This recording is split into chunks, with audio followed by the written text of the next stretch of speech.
RS devices, a couple of DS devices and whatnot. But I think that okay. I Oh think no, don't the worry. Again, it's one of the things with the power at the moment. Don't worry, carry on. I'll cut this out. Wait. And if I have forgot to cut this out, do let me know in the comments. All right, back to you, Luka. 3, 2, 1.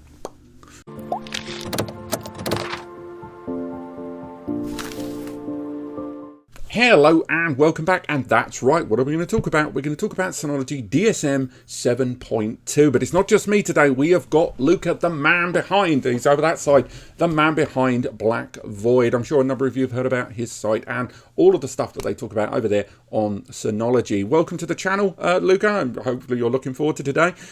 Real quick, straight off the bat, I've got to ask you, just give us a quick soundbite. What did you think of the Synology 2023 and beyond presentation?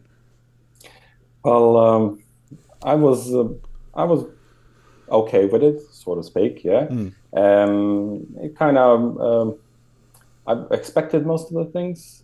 Really happy with DSM 7.2, especially with several features that are coming specifically for 7.2, as well as for some of the applications which will be included. Active Backup for one. You know. Kind of surprised about the cameras being presented. Although I do have to say that I was sitting a little bit on those information a while back, but I wasn't quite sure that they will unveil it already.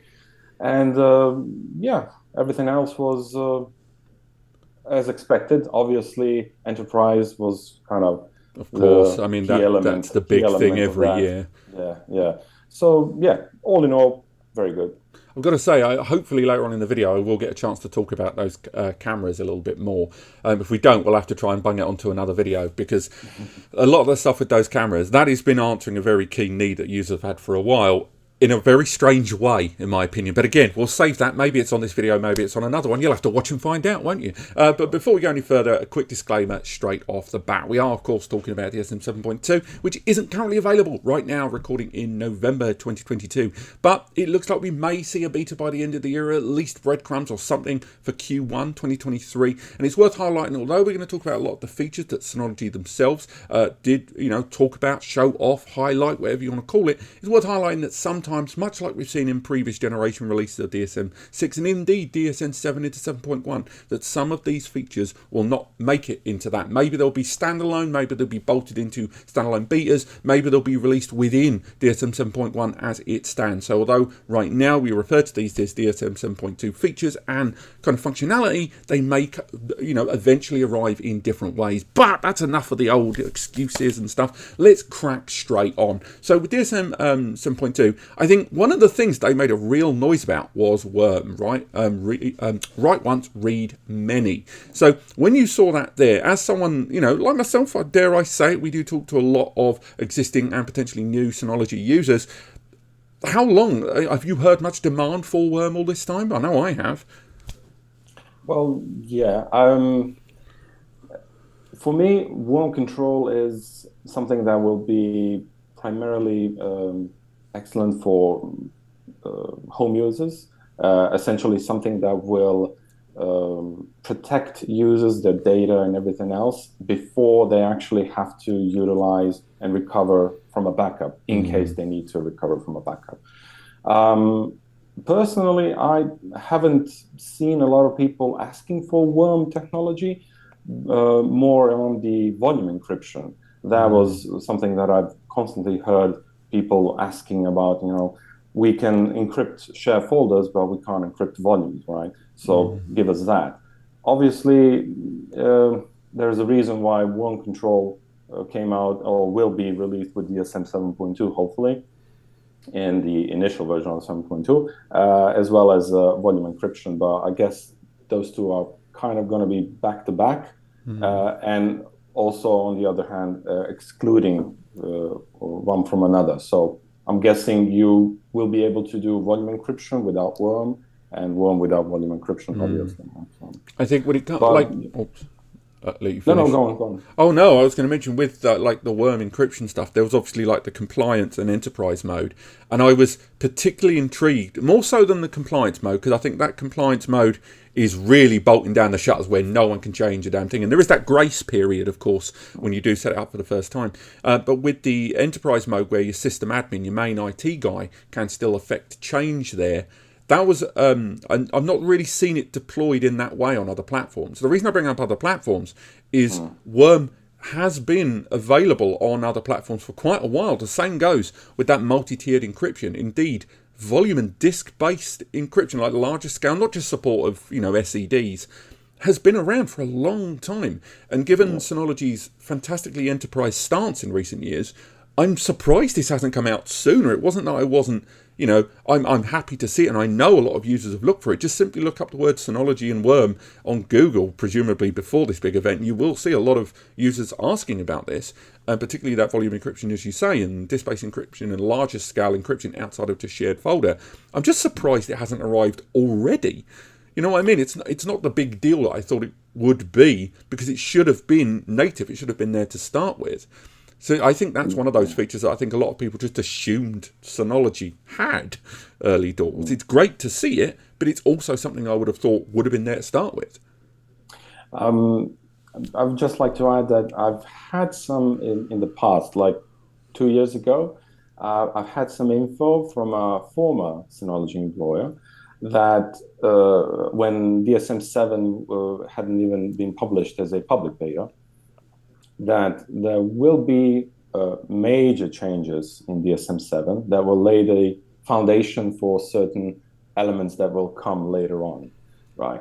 And that although DSM-7 obviously is a lot faster from a user point of view and experience, there might be some elements that will not be necessarily included in all the devices, right? So I'm guessing the worm or maybe volume encryption will not work on J models. Yeah, I mean Maybe they the thing would just go up in smoke, I imagine, when you get to that high level. So I'm guessing now that we've seen the Beyond event, I think these were some of the elements that that person mentioned. It might come around, yeah. So I'm guessing the R&D and development in Synology, especially due to COVID and everything else, maybe this should have been released in DSM 7.0, but here we are. So why are you reserved on the intel on the information regarding 923? Well, it's a few things. First and foremost, again, outside of Plex, that CPU, the embedded, that R1600, it does have a lot going for it. I think a little bit is that increased power utilization. There are users out there that just don't want to use that 24/7. And I don't know about where you are right now, but here in the UK, energy prices are a joke right now for a multitude of reasons. And having a 24/7 server, even we've been doing light testing recently, it does mount up, and I think a lot of home users will be aware of that, and that's one of the things. This, I think, is a move that could potentially damage home users in the NAS industry, like going for their own private server, because that's always been a concern that's been at the back of people's minds very far away. It's like, oh no, this thing's going to cost me 0.7 pence. Who gives a crap? But at the same time, now these things are ramping up. It is a concern. The other thing I'm less I don't like about this CPU overall is simply that Synology made a decision there on a system that was always very middle ground for everyone, and this is something that has shifted this portfolio. And because we don't know about the 423 Plus or a 223 Plus, so we know the CPU for the Value series, it's heavily documented. Synology's own knowledge center kind of let the cat out of the bag there. I'm not overly keen on this reformation of the portfolio, and even if the 223 Plus and 423 Plus are a little bit more media-centric, there's a lot of users that will look at this system, unless it arrives with the Intel J6415 and go, I feel a bit gypped, Even with the system arriving with that optional 10 GBE, there are a lot of users out there that are like, I am never going to put 10 GBE in this. I didn't want that. And I think a lot of people are going to sit out this generation. And I think that's my main kind of issue with it. Because I've looked at QNAP, Acer Store, TerraMaster, even WD, cloud systems. And it's going to lose a lot of audience members who have been waiting and sitting on 916 and 918s. And they're going to see if the grass is greener elsewhere. And they might find it's not very nice. They might go over there and go, well, this is finicky as hell. Why is that app not loading? But then they're going to come away even more disappointed in the NAS industry. And it seems really, it seems a very strange decision on my part in the grand scheme of things to change what has been an award-winning formula, a genuinely award-winning formula on that 4-bay.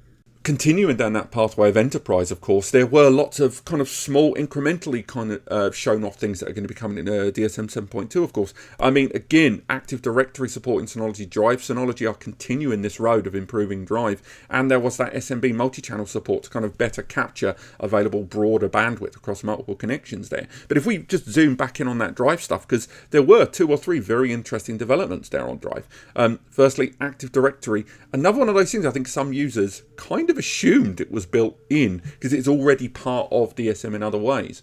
But with Synology Drive for yourself, of the improvements that you saw being kind of shown off in a newer variation and version of Drive, I know 3.2 at the moment, they have started adopting some of those Mac features. Am I right? You're the big Mac guy here. But the things that you saw for Drive, the improvements with just generally the stuff being rolled into Drive, presumably alongside 7.2. What were the things that stood out for you there? Well, I think the only element for me, and not so much Active Directory support, I'm just reading off as well. But I think that most Mac users were kind of left out. What Windows users regarding Drive have for quite some time is the on-demand sync. So the file pinning and all that. I think that will be that was the key element that was missing for most Drive users, and Drive is one of the top applications for any Synology user out there. So not having that element implemented in Mac was, and that's mostly not on Synology, but mostly on Apple's, and why it didn't arrive sooner. Yeah, but here we are. So for me, yeah, definitely that, and Synology Drive Remote Erase. Yeah, now this was intriguing, this one. Sorry to cut you off there. But with Remote Erase, that is something this isn't like one I'm going to keep repeating myself like I thought they already did it. But by that, what I mean is, in the last 2 or 3 years, as you say, Synology Drive application it's gone from being a slight outlier application that on its outset was trying to combat the likes of Google Drive or Dropbox with that single graphical user interface into probably one of the top 5 to top 10 applications. But in all of the 2 or 3 years that I've been helping users deploy, particularly photo video editing suites with that team directory, and that's another good area, by the way, where I think Worm does have its role and that kind of non-linear editing design. But a number of those users that have got people during the pandemic that were all kind of set out remotely, and a lot of those people have moved on, or they were kind of freelance, temp, part-time hires. They've always wanted the option to just go, how do I suspend access for a user? And I would go, you can just change the credentials. Oh, but can I get rid of all the files on their laptop? And the idea was, the simple answer was, no, you couldn't. And saying that to people who were dealing with copyrighted images, dealing with stuff that was under embargo, that was a real deal breaker for them. And, frankly, a lot of them did overcome that issue, presumably wrapping it up in NDA. But having secure erase, I think, arguably is a bigger deal than they should have made it at this presentation. It was almost throwaway. I think if you watch the presentation, I think it's on there for about 7 seconds. And I've given it a good 120 at this point. So I'm really surprised they didn't make a bigger deal, or at least case in point a little bit more at the presentation for that. Carrying on the subject of Synology Drive there and Remote Erase, we can talk a lot about kind of the inclusive apps, because Synology has ever so slightly walked back from the collaboration suite. Not a lot, but it should be. I would argue that although the collaboration suite is made up of 10 apps, there's like Office, Chat, Drive, and all the bits in between, the mail apps and stuff like that. There's some apps that are getting more attention than others. Synology Chat could really do, I think, with more promotion and more development beyond security. Because I think, as an alternative to Skype and internal communication. But in Synology Drive, they did highlight that they're making improvements to Office. that Office application for them. I mean, do you, as a keen Synology user, do you use Office more than you do kind of the Mac tools or any of the kind of cloud SaaS services? No, for me, I have to be honest. Probably Office is one of the platforms in Synology portfolio that I use the least. I just have it installed because you can't actually have it if you want to have Drive. Yeah, it's all. But yeah, but personally, I don't use it, and I've always used third-party elements and third-party platforms and applications, usually deployed through Docker on Synology, but through Docker. And Office was always on the fence, right? I've known about it, I've used it a couple of times, but it just wasn't my cup of tea. No.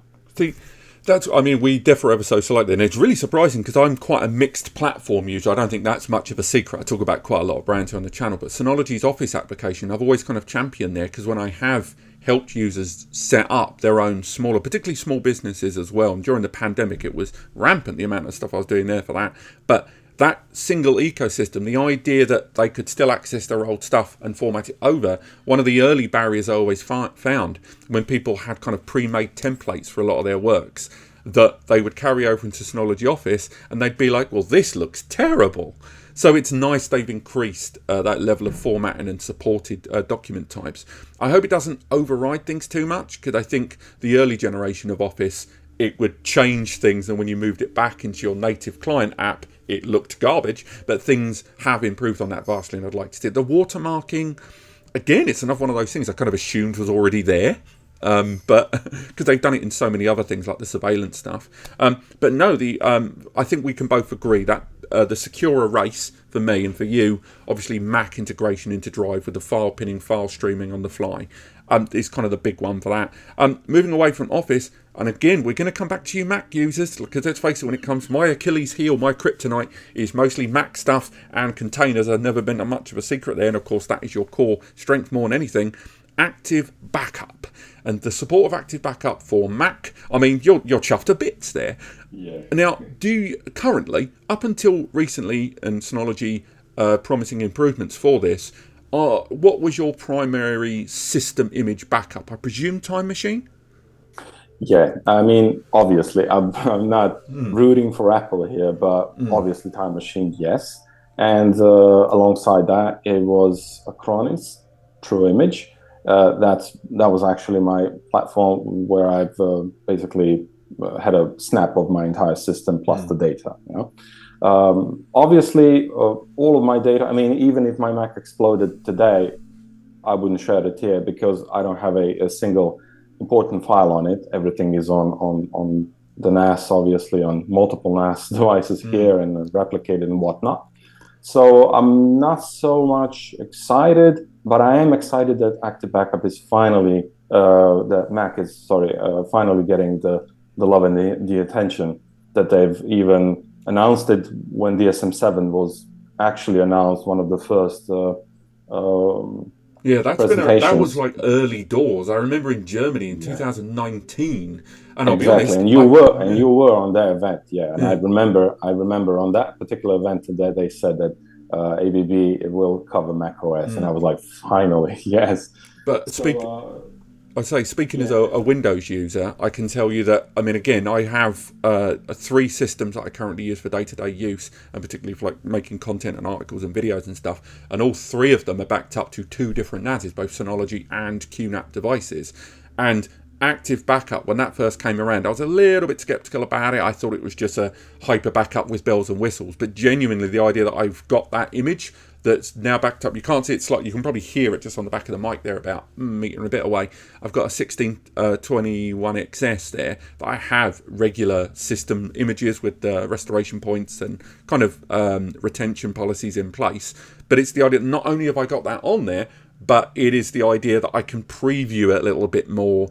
I don't know how much of that will make it to Mac OS, because obviously Mac has been fantastically obstinate about creating and deploying VMs of its platform. How much of that makes it into failover support that Active Backup has integrated with Synology Virtual Machine Manager, I'll be stunned if any of that comes over. But if you've got even half of the services that Windows users are enjoying when that comes over, I think it will present itself as a decent alternative, and I would argue better alternative to Apple Time Machine in some places. I mean, I've been out of the Mac loop, daily for a good couple of years, but for a long period of time I was using a Mac Mini alongside a Windows system, and it had Time Machine in place, and pointing that at network locations was really inefficient space-wise, and particularly the retention policies and rolling back on Apple Time Machine to a remote managed drive, when you're talking about the scale of these systems, was not as good as it should be for a premium platform. And Active Backup for Windows gave me all of that. So yeah, fingers crossed for your Mac users. And if you're, you Mac users at home, hello, sorry, I use Android and Windows, hate me. So we're going to have to dip our toes back into enterprise there. Let's talk about Synology Backup Cloud. So again, what a catchy name, I don't think. Synology Backup Cloud. That is obvious. I say obviously, it is their portal point, much like Active Insight for the system IT admin, to be able to, I'm sure there's an image on screen, that allows them to micromanage and oversee an entire backup sync network. Now, obviously, we are talking massive scale. Bedroom person watching the latest Avengers, they're not going to use this. Obviously, it is going to be a premium package, like Active Insight. When a lot of users, I'm talking a lot, bear with me, when Active Insight rolled out, and a lot of users recently were really annoyed that it was going to have a premium price tag, even though it was always advertised that it would eventually be a premium price tag, and it was a long-running beta. I think almost certainly Synology Backup Cloud, or whatever its name eventually becomes, is going to kind of follow that same model. I mean, for you, would you, in a smaller, I don't know your personal setup, professional and personal, but can you see ways in which you would recommend that Synology Backup Cloud or its utilization, within your world? Well, regarding Synology Cloud Backup, I don't see it personally using it, just because I'm kind of running away from the cloud, from the commercial cloud. Saying that, I do use C2 services, not all of them, but most of them, backup as well. But the cloud backup platform looks very interesting, especially tying into active backup features that will allow. And Hyper, active backup to active backup backup, so to speak, and hyper backup, obviously. And I'm sure that there will be customers who will value its single point of overview of C2 backups and local backups in a single environment. So yeah, not for me personally, but I do see it, especially in enterprise. Yeah. I think it's going to be, as you rightly point out, it's one of these areas that the main benefit is going to be if you're using C2. I don't know how much third-party cloud is going to be integrated in that, and I apologise if that was covered in the presentation, everyone, and I didn't catch it. But how much you can roll in object or blob storage from like AWS or like Google, I don't know. I don't imagine Synology is going to do that. And if you could micromanage those in the same way the VM platforms allow you to integrate Hyper-V and VMware and stuff like that into the big overview, that's great. But with Synology Backup Cloud, I would like to see it. I hope there's a free tier or an entrance tier, because even if you're a small home user and you've got the NAS backing up onto another NAS, you've got a USB connected to that one and a little blob of cloud, that's already enough that there isn't really a single portal view to manage that. Because you would use Hyper, but you would still have to go into the multi-window, and I'd like the idea that there would be a single portal, even to manage that, but I think it would have to be a free tier or up to 5 devices tier or an entry tier. I hope they do that and not kind of make the mistake they did with Active Insight, which was to make it a beta for what felt like a million years and then say to people, oh, you're all hooked in now, the first one was free, come over here.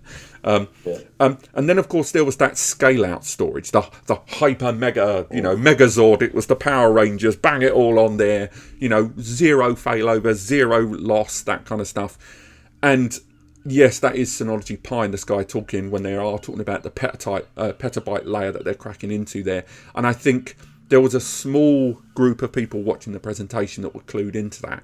But given the length of time people have been waiting on that HD 6500, or its original name, I think it was the HD 6000 or whatever it was, I I would have liked to have seen less of that at the presentation, if I'm honest. I kind of wish they'd done a little bit less on that and shown a little bit more about kind of the middle ground stuff. That scale out storage, again, we're linking to the presentation below. It is basically what it sounds like, the ability to have such an enormous amount of storage, but also integrated multi-layer recovery and failover within this supercluster. It is what it says on the tin. And I think Synology, for all of that boasting, I wish they'd done less on that at that presentation, and regardless of 7.2 or not. I said at the beginning whether we will talk about it or not, but I do want to, you know what, apropos of nothing, let's take a quick dip in to surveillance real quickly there. Because they're saying they're improving DS Cam. I think this is more than likely going to be outside of 7.2. I'm going to have to add "and others" or "and more" on the title, I think. But with the cameras, real quick, I said I'd refer to this. Maybe I'll put a timestamp at the beginning. But for you, what was it when it was confirmed about the cameras? Overall, were you thinking yay, or were you thinking, oh, here we go again, another weird bit of kit? I mean, do you use cameras and surveillance station in your personal environment? Yes, I do.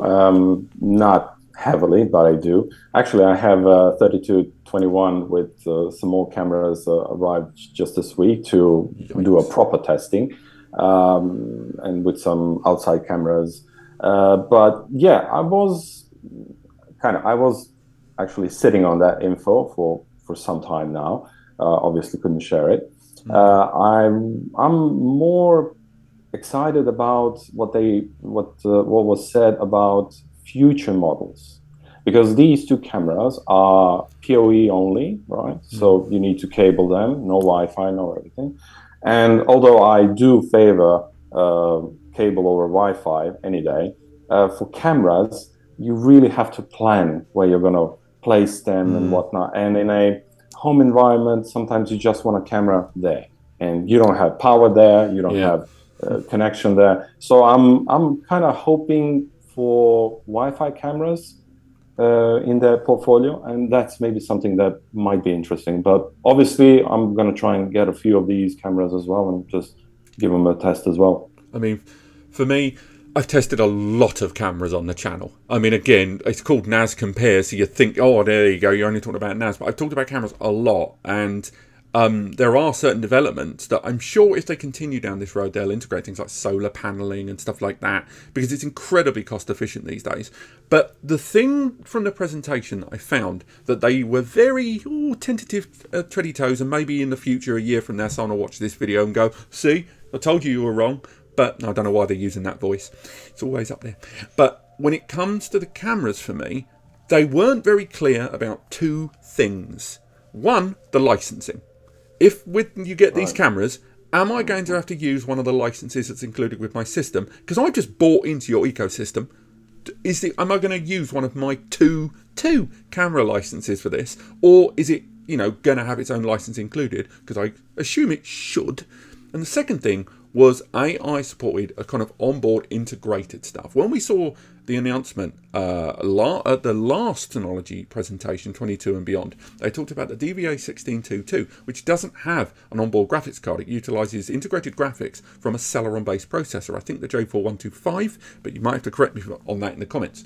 So that proved that they could get some of the DVA stuff running, the deep video analysis stuff, the real-time alerts that were intelligent enough not to give you, a leaf moving in a tree, utilising integrated stuff on board, which made the likes of the DVA 3221 arriving at its price tag of something like 10 billion quid, quite expensive by comparison to this 2-bay that could do it unintegrated.